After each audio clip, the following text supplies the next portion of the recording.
Namaste. Today I will explain various types of placental arrangement in flowering plants. The placental arrangement is also known as placentation. We can define placentation as the arrangement of placentas or placentae which bears ovules inside the ovary. Now what is placenta? Placenta is thick cushion-like structure borne on the fused margins of same or adjacent carpels and which bears ovule. Now, to understand internal structure of ovary with the help of sketch, the outermost layer of ovary is known as ovary wall. It is tetralocular ovary.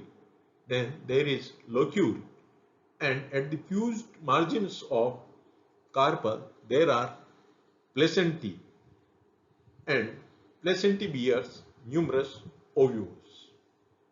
In flowering plant, there are 7 types of placental arrangement, and these are marginal, axial, parietal, free central, superficial, basal, and apical pendulous. Now, I will explain one by one. First of all, the marginal.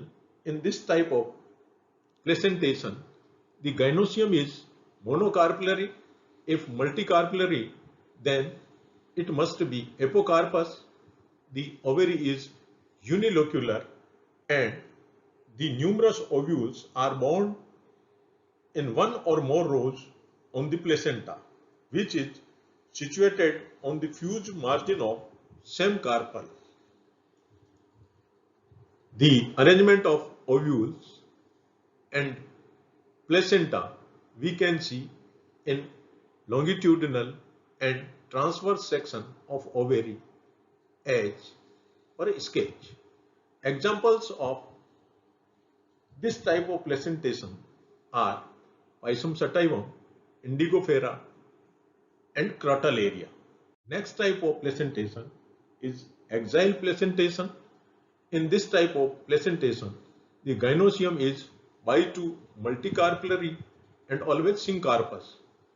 Ovary is also by2 multilocular and the ovules are borne in the central region of the ovary where placenta is situated on the fused margin of the same carpel in each locule as shown in diagram. The example of this type of placentation are China rose, tomato, citrus. Next type of placentation is parietal. As axial placentation, the gynoecium in parietal placentation is also by to multicarpellary and always syncarpous as shown in figure. Ovary is usually unilocular or maybe multi-chambers due to raflum or false septum which is formed by the placentae. The placentae which bears ovules are situated on the fused margin of carpel at the periphery of the ovary. Therefore, it is known as parietal placentation.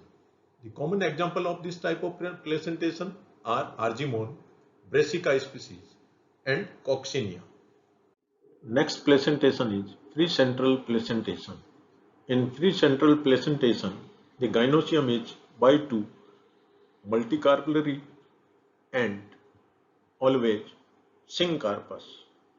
The ovary is unilocular either ab initio or maybe multilocular in the earlier stages of development, but the septa break down during developmental stages and ovary becomes unilocular. The ovules are borne on column which arises from the base of the ovary and which may or may not be joined the ceiling of the ovary. At maturity, the column is not connected to the ovary wall as seen in figure. Alternatively, the placenta may consist of a stalk bearing an umbrella shaped placenta, the entire surface of which is studded with ovules. In superficial placentation, the gynoecium is bi-2 multicarpellary and syncarpous. The ovary is multilocular as in nymphia or unilocular as in gentian. The ovules are borne all over the inner surface of the locules or loculi, especially over the septa. Next one is basal types of placentation.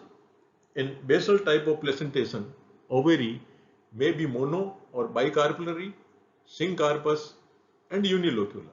The placenta develops at the base of ovary and bears single ovule as in Helianthus chenopodium album as shown in figure 6.